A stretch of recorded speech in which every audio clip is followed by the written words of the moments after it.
കശുമാവിൽ നിന്നുമുള്ള പ്രധാന വാണിജ്യ ഉൽപ്പന്നം കശുവണ്ടിയാണ്. തോട്ടണ്ടി, കശുവണ്ടി പരിപ്പ്, കശുവണ്ടി നെയ്യ് എന്നിവയാണ് ആഗോള വിപണിയിലെ പ്രധാന ഉൽപ്പന്നങ്ങൾ. കശുമാവ് മരം 1 കിലോ തോട്ടണ്ടി ഉൽപ്പാദിപ്പിക്കുമ്പോൾ ഏകദേശം 5 മുതൽ 10 കിലോ കശുമാമ്പഴം നമുക്ക് ലഭിക്കുന്നു. ഇങ്ങനെ ലഭിക്കുന്ന കശുമാമ്പഴത്തിനും വാണിജ്യ പ്രാധാന്യമുണ്ട്. ഗോവയിൽ നിന്നുമുള്ള കശുമാങ്ങ, ഫെന്നി, ഉറാഖ് പോലുള്ള ലഹരി ഉൽപ്പന്നങ്ങളല്ലാതെ ലഹരി രഹിത പാനീയങ്ങളും കശുമാമ്പഴത്തിൽ നിന്നും ഉൽപ്പാദിപ്പിക്കുന്നുണ്ട്. ഇത്തരം ഉൽപ്പന്നങ്ങൾ പല രാജ്യങ്ങളും ഉൽപ്പാദിപ്പിച്ച് വിപണനം നടത്തി വരുന്നുണ്ട്.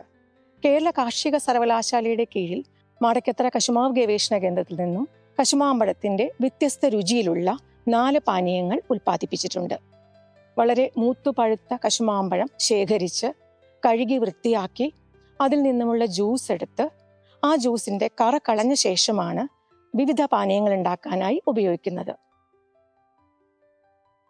കറകളഞ്ഞ കശുമാമ്പഴ ജ്യൂസിൽ മുന്തിരി, പൈനാപ്പിൾ, മാമ്പഴം തുടങ്ങി പഴച്ചാറുകൾ ചേർത്തുകൊണ്ട് പഴച്ചാർ മിശ്രിതം തയ്യാറാക്കുന്നു.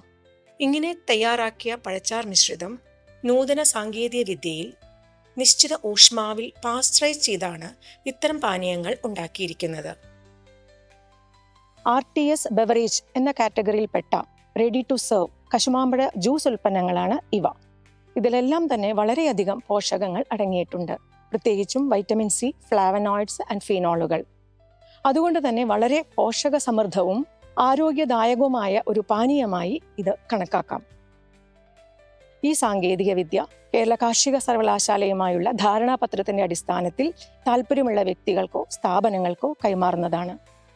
സാങ്കേതിക വിദ്യ ലഭിക്കുന്നതിനായി dr@ku.in അല്ലെങ്കിൽ crsmadakathara@ku.in എന്നീ ഇമെയിലുകൾ വഴി അപേക്ഷ സമർപ്പിക്കാം.